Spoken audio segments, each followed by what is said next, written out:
कराची के एक middle class इलाके में एक लड़का सुबह सुबह उठता है। उसके सामने एक छोटा सा फैसला है कि वो चाय पिए या कॉफी पिए। वो चाय पीने का फैसला करता है, चाय का कप उठाता है और चाय पी लेता है। बस एक मामूली सा फैसला, उसका अपना फैसला, उसकी अपनी मर्जी। लेकिन जो बात अब मैं आपको बताने वाला हूं, ये बात आपको हैरान करके रख देगी। एक लेबोरेटरी में साइंटिस्ट ने ऐसे फैसलों को मशीन पर नापने की कोशिश की और उन्होंने देखा कि इस लड़के के दिमाग ने चाय पीने का फैसला इससे 1 सेकंड पहले कर लिया था। यानी इस लड़के को यह लगा कि चाय पीने का फैसला मैं करता हूं, लेकिन जिस लम्हे उसने ये फैसला किया था उससे आधा सेकंड पहले उसके दिमाग ने ये फैसला कर लिया था। यानी जिसे ये लड़का अपनी मर्जी समझ रहा था, वो फैसला कहीं और लिखा जा चुका था, कहीं और, किसी और जगह। और यहीं से इंसान की तारीख का सबसे बड़ा, सबसे पुराना और सबसे डरा देने वाला सवाल शुरू होता है कि क्या हम अपनी मर्जी में आज़ाद हैं या ये सब कुछ पहले से लिखा जा चुका है। इस्लाम में इसे कद्र और तकदीर कहते हैं। और आज जो हम बात करेंगे, ये समझने की कोशिश करेंगे, ये नहीं कि साइंस ने क्या किया और क्या साबित किया, बल्कि शायद ये कि वो कौन से सवाल हैं जो इस सवाल से रिलेटेड साइंस को पूछने चाहिए थे, लेकिन आज तक वो सवाल पूछे नहीं। और जिस वक्त हम इस सवाल की जड़ में जाने की कोशिश करेंगे, तब आपको ये नजर आएगा कि जो सवाल आज तकदीर को लेकर, कद्र को लेकर पूछे जाते हैं, इस्लाम ने उनके जवाब 1400 साल पहले बयान कर दिए थे। तकदीर और कद्र की कहानी क्या है, आइए समझते हैं।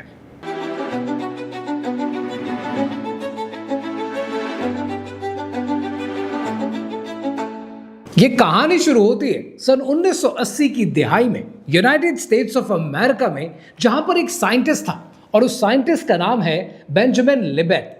बेंजामिन लिबेट ने एक अजीब और गरीब सवाल पूछ रहा था। सवाल ये था कि जब हम कोई भी फैसला करते हैं तो वो फैसला पहले दिमाग में होता है या हमारी मर्जी में।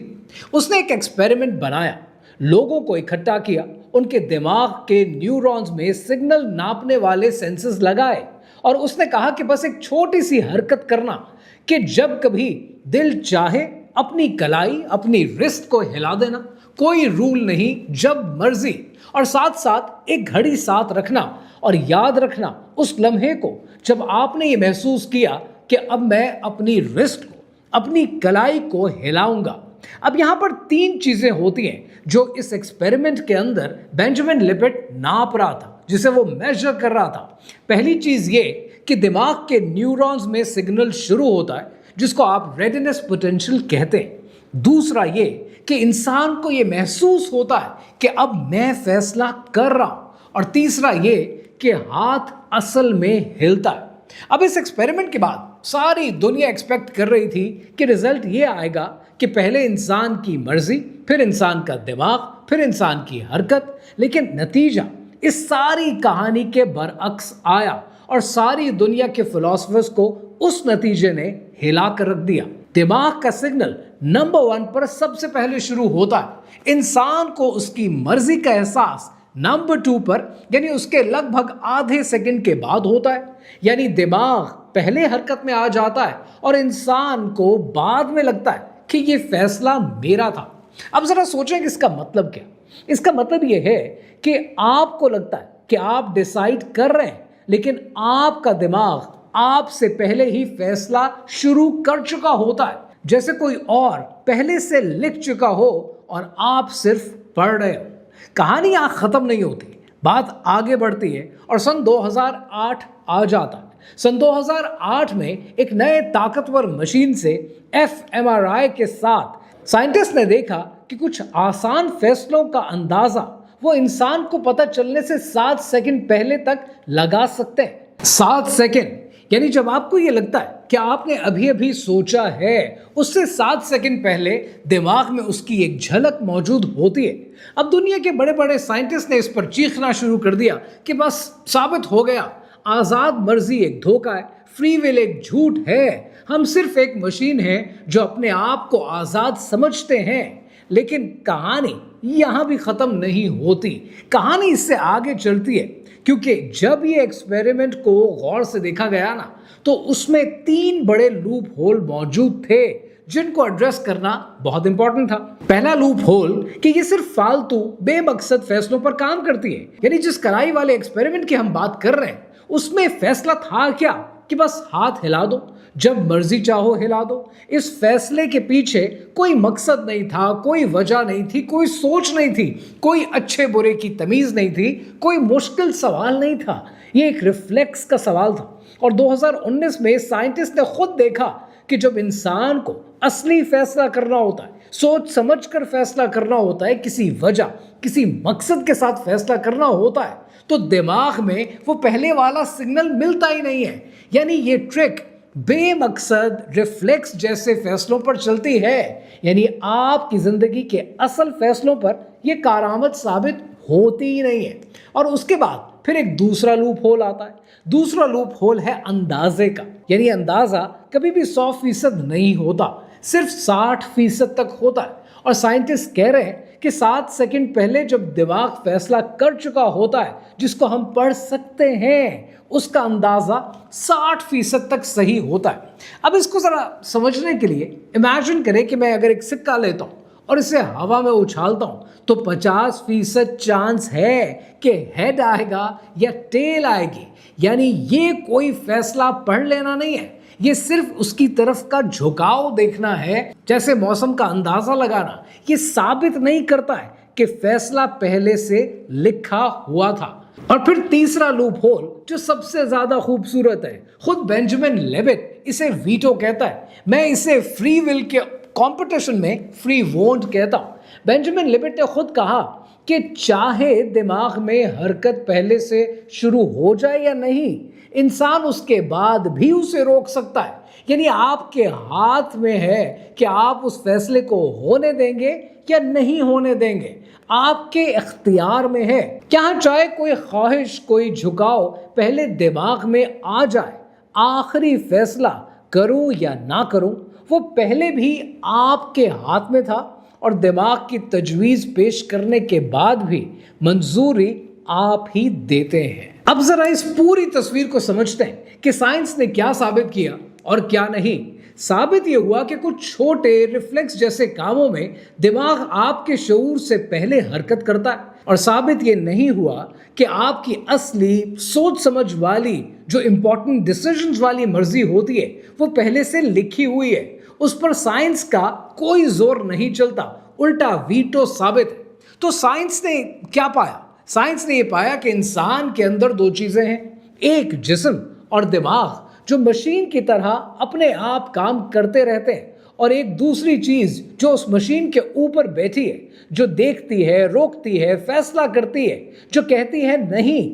سائنس اس پہلی چیز یعنی دماغ کو ناپ تو سکتی ہے، لیکن وہ دوسری چیز جو دیکھتی ہے، روکتی ہے، اس کو ناپ نہیں سکتی، کیونکہ اس دوسری چیز کو آپ روح کہتے ہیں. اور وہ روح جسم میں نہیں آتی ہے، اور وہ روح سائنس کی میجرمنٹ کے پرے ہے. اب دنیا بھر کے سائنسدان ان ایکسپیریمنٹس پہ لڑنا شروع ہو گئے. ان کا بار بار ایک ہی سوال تھا کہ پھر ثابت ہوا کیا کہ کیا فری ول ہے یا فری ول نہیں ہے.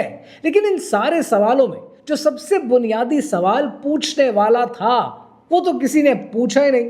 جو ساری دنیا ناپنا شروع ہو گئی وہ کس کو ناپ رہی تھی؟ وہ دماغ کو ناپ رہی تھی. انہوں نے دماغ کو ناپا اور بس. تو اصل سوال تھا کیا؟ ذرا غور کیجئے کہ آپ کے دماغ کے پاس جتنا بھی ڈیٹا ہے وہ سب کا سب آیا کہاں سے؟ یادوں سے آیا، تجربے سے آیا، جو آپ نے دیکھا، سنا، سیکھا، بھگتا، جو اپنی زندگی میں کیا، سب کچھ ماضی کا حصہ ہے. آپ کے دماغ کے پاس مستقبل کا ایک ذرہ ڈیٹا بھی موجود نہیں ہے، ایک بھی نہیں، ایک یاد بھی نہیں، ایک فیوچرسٹک امیجنیشن بھی نہیں. یعنی دماغ ایک ڈیٹا بیس ہے، ایک پروسیسر ہے. وہ اپنی مرضی کی فائلیں اٹھاتا ہے، ان سے اندازہ لگاتا ہے، پیٹرن ریکگنیشن کرنے کی کوشش کرتا ہے. وہ مستقبل دیکھ نہیں سکتا ہے، وہ ماضی سے اندازہ لگاتا ہے. اور اس کا سب سے بڑا ثبوت کیا ہے؟ سب سے بڑا ثبوت آپ کی اپنی زندگی میں ہے. جب آپ کے سامنے ایک ایسی چیز ہو جو بالکل نہیں ہو, جو آپ نے کبھی دیکھی نہ ہو, جس کا آپ کے پاس کوئی ڈیٹا, کوئی فائل موجود نہ ہو, تو دماغ کیا کرتا ہے؟ دماغ ایسی سچویشن میں, جو ٹرامیٹائز سچویشن ہو, ایسی سچویشن میں کیا کرتا ہے؟ وہ فائٹ, فلائٹ اور فریز کرتا ہے. وہ آپ کو کہے گا کہ لڑو, یا آپ کو کہے گا کہ بھاگ نکلو, یا پھر آپ سے کہے گا کہ جم جاؤ. یہ سوچ نہیں ہے, یہ فیصلہ نہیں ہے, یہ ایک مشین کا ریفلیکس ہے جب اس کا ڈیٹا ختم ہو جاتا ہے. اب واپس آتے ہیں اس لیبارٹری کے ایکسپیریمنٹ کی طرف اور دیکھتے ہیں کہ انہوں نے کیا دیکھنے کی کوشش کی. انہوں نے ایک انسان کو بٹھایا اور اسے ایک ایسا کام کروایا جو وہ بے مقصد تھا, اور وہ کام وہ بار بار کیے جا رہا تھا. کرنا کیا تھا؟ اپنی کلائی ہلانا. 100 بار ہلاؤ, 200 بار ہلاؤ, اور جتنی بار بھی ہلاؤ گے ماضی کی اس مشین کے پاس ڈیٹا بنتا چلا جائے گا, اور جتنا ڈیٹا بنے گا وہ اس ڈیٹا کو دہرائے گا اور پیٹرن کو ریکگنائز کرے گا, کیونکہ یہی کام تو مشین کرتی ہے کہ وہ پیٹرن کو ریکگنائز کرتی ہے. ان کے پاس کوئی فائل موجود نہیں تھی جو مستقبل کا ڈیٹا بتا سکے. انہوں نے ماضی کی مشین کو ناپا, اسے میجر کیا اور اعلان کر دیا کہ انسان آزاد نہیں ہے. انہوں نے اس چیز کو چنا تک نہیں جو مستقبل کے اندھیروں کا سامنا کرتی ہے اور چنتی ہے. تو پھر نیچرلی یہاں پر سوال پیدا ہوتا ہے کہ اگر دماغ صرف ماضی کی مشین ہے تو چنتا کون ہے؟ اور جب میں یہ ریسرچ کر رہا تھا, جتنا ڈیٹا میرے سامنے آیا, لٹرلی جب اس کو میں نے کراس ٹیبولیٹ کیا, قرآن مجید سے مدد لی, تو میں پڑھ کر کتنے گھنٹوں کے لیے لٹرلی خاموش ہو گیا. قرآن مجید میں 1400 سال پہلے قرآن مجید جب نازل ہوا, اللہ سبحانہ و تعالیٰ نے ایک بار بھی نہیں کہا کہ اپنے دماغ سے سوچو, ایک بار بھی نہیں. قرآن سمجھنے کی بات کرتا ہے, غور کی بات کرتا ہے, اندھے ہو جانے کی بات کرتا ہے, مہر لگ جانے کی بات کرتا ہے, تالا لگ جانے کی بات کرتا ہے. اور ہر دفعہ قرآن مجید ایک ہی لفظ استعمال کرتا ہے, قلب کا, دل کا. سورہ آل اعراف میں اللہ سبحانہ و تعالیٰ نے ارشاد فرمایا, جس کا مفہوم ہے, اور بے شک ہم نے جہنم کے لیے بہت سے جنات اور انسان پیدا کیے ہیں, ان کے ایسے دل ہیں جن کے ذریعے وہ سمجھتے نہیں, اور ان کی ایسی آنکھیں ہیں جن کے ساتھ وہ دیکھتے نہیں, اور ان کے ایسے کان ہیں جن کے ذریعے وہ سنتے نہیں. یہ لوگ جانوروں کی طرح ہیں, بلکہ ان سے بھی زیادہ بھٹکے ہوئے. یہی لوگ غفلت میں پڑے ہوئے ہیں. اور پھر سورہ الحج میں اللہ سبحانہ و تعالیٰ نے ارشاد فرمایا, تو کیا یہ لوگ زمین میں نہ چلے کہ ان کے دل ہوں جن سے یہ سمجھیں, یا کان ہوں جن سے سنیں. پس بے شک آنکھیں اندھی نہیں ہوتی, بلکہ وہ دل اندھے ہوتے ہیں جو سینوں میں ہیں. یعنی اللہ سبحانہ و تعالیٰ نے فرمایا کہ وہ دل جو سینوں میں ہیں, ذرا رک کر سوچیں کہ اگر یہ صرف ایک محاورہ ہوتا, یہ صرف ایک استعارہ ہوتا, تو جگہ بتانے کی ضرورت نہ ہوتی. آپ محاورے میں ایڈریس نہیں بتاتے, آپ یہ نہیں کہتے کہ وہ تمہارے بارے میں ایسا سوچتا ہے, اس کا دل ایسا سوچتا ہے, کیونکہ وہ دل جو اس کے سینے میں ہے, اس کی ضرورت نہیں ہوتی. لیکن قرآن مجید نے 1400 سال پہلے آپ کو اشارہ کر دیا, کھول کر بیان کر دیا, اور بیشتر دنیا کو یہ بات سمجھ میں نہیں آئی until اور unless سن 1991 نہیں آ گیا. 1991 میں یونیورسٹی آف مونٹریال کینیڈا کے ایک سائنٹسٹ ڈاکٹر جے اینڈریو آمر, وہ دل کے اوپر کام کر رہا تھا, دل پر ریسرچ کر رہا تھا, اور اس نے وہاں ایک ایسی چیز ڈھونڈ نکالی جس کی کسی کو توقع تک نہیں تھی. اس نے کہا کہ دل کے اپنے اعصاب کا نظام ہے, اپنا ایک نروس سسٹم ہے دل کے اندر, اس کے اپنے سینسری نیورونز ہیں جو محسوس کرتے ہیں, اپنے انٹر نیورونز ہیں جو معلومات کو آپس میں جوڑتے ہیں, اپنے موٹر نیورونز ہیں جو حکم دیتے ہیں. یعنی دل کے اندر ایک پورا اعصابی نیٹ ورک ہے جو معلومات پروسیس کرتا ہے, جو پیٹرن یاد رکھتا ہے اور یاد رکھنے کی کوشش کرتا ہے. اور سب سے اہم بات کہ دماغ سے الگ خود فیصلے کر سکتا ہے. کتنی عجیب سی بات ہے نا. اور اس کا ایک نام ہے انٹرنسک کارڈیک نروس سسٹم, اور سائنٹسٹ نے خود اس کو نام دیا ہے the little brain in the heart, یعنی دل کے اندر ایک چھوٹا سا دماغ ہے. یہ آکسفورڈ یونیورسٹی پریس کی کتاب میں एनाटॉमिकल रिकॉर्ड में है और कई रिसर्च पेपर्स में पीयर रिव्यूड रिसर्च का हिस्सा है। और एक बात जो आपकी सोच उलट कर रख देगी वो ये कि हम सब समझते हैं कि दिमाग बॉस है, वो हुक्म देता है, दिल उसकी बात सुनता है, लेकिन रिसर्च कहती है कि दिल दिमाग को उतने सिग्नल भेजता है जितना दिमाग दिल को भेजता है, उससे कहीं ज्यादा। यानी ट्रैफिक ऊपर की तरफ जाती है, दिल ज्यादा बोलता है, दिमाग ज्यादा सुनता है। और ये आखिरी बात जो शायद सबसे अजीब है कि माँ के पेट में जब बच्चा पैदा हो रहा होता है, जब बच्चा उसकी पेट के अंदर परवान चढ़ रहा होता है, तब उसका दिल धड़कना शुरू हो जाता है, इससे पहले कि उसका दिमाग बनना मुकम्मल हो। अब आते हैं उस सवाल की तरफ कि क्या सब कुछ पहले से लिखा है।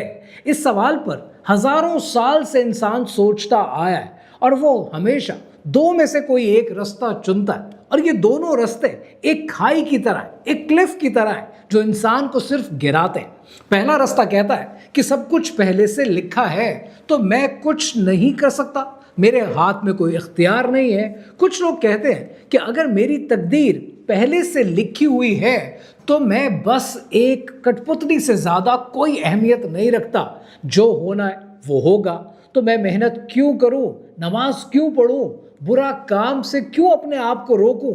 ये रास्ता इंसान को सुस्ती की तरफ ले जाता है, बेहिसी की तरफ ले जाता है और गैर जिम्मेदार बना देता है, और ये इस्लाम का अकीदा बिल्कुल नहीं है। फिर आता है दूसरा रास्ता कि कोई तकदीर नहीं है, मैं ही सब कुछ करता हूँ, मैं ही सब कुछ करने वाला हूँ, यानी इंसान खुद अपना खुदा बन जाता है। और ये जो रास्ता है ये इंसान को मगरूर बना देता है, और ये वही सोच है जो इब्लीस की थी कि मैं किसी के आगे नहीं झुकूंगा, मैं अपनी ज़ात में काफ़ी हूँ। ये दो रास्ते, लेकिन ये दो रास्ते एक ही तरह के, एक कठपुतली बनाता है और एक इंसान को खुद का नाउज़ुबिल्लाह खुदा बना देता है। और दुनिया की सारी फिलॉसफीज़ इन्हीं दो के दरमियान जूझती रहती हैं, लड़ती रहती हैं, डिस्कशंस करती रहती हैं। साइंस की जो लेबॉरेटरी में हमने देखा है वो भी इन्हीं दो रास्तों में से एक है, और साइंस इन दोनों रास्तों के दरमियान फंसी हुई है। लेकिन इस्लाम एक तीसरा रास्ता देता है,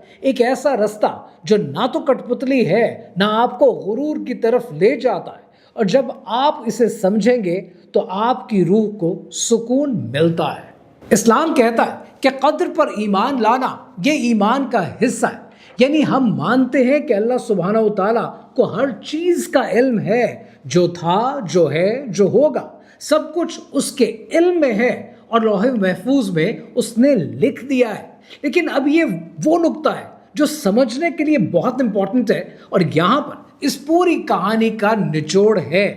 अल्लाह सुब्हानहू तआला का किसी चीज़ को जानना या अल्लाह सुब्हानहू तआला के इल्म में होना उस चीज़ को करने पर मजबूर नहीं करता है।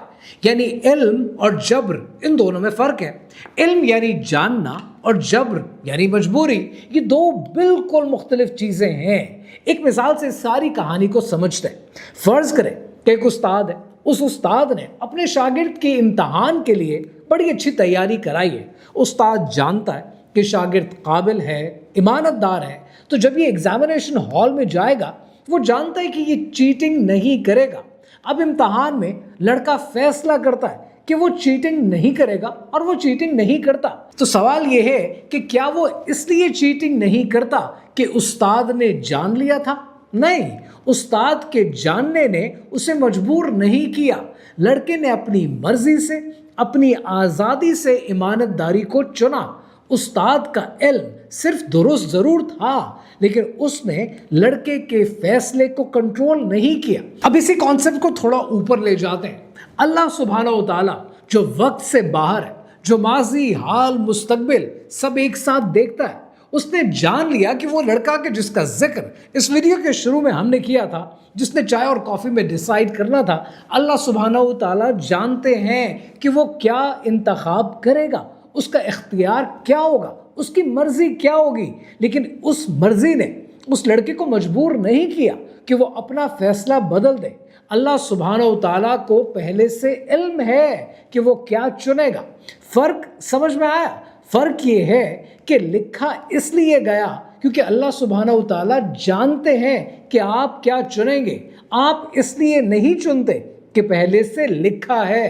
तरतीब उल्टी है जिसे बहुत से लोग समझ नहीं पाते। सूरह अल अहसान की आयत नंबर 3 में अल्लाह सुब्हानहू व तआला ने इरशाद फरमाया, बेशक हमने उसे रास्ता दिखा दिया, अब या शुक्रगुजार है और या नाशुक्री करने वाला है।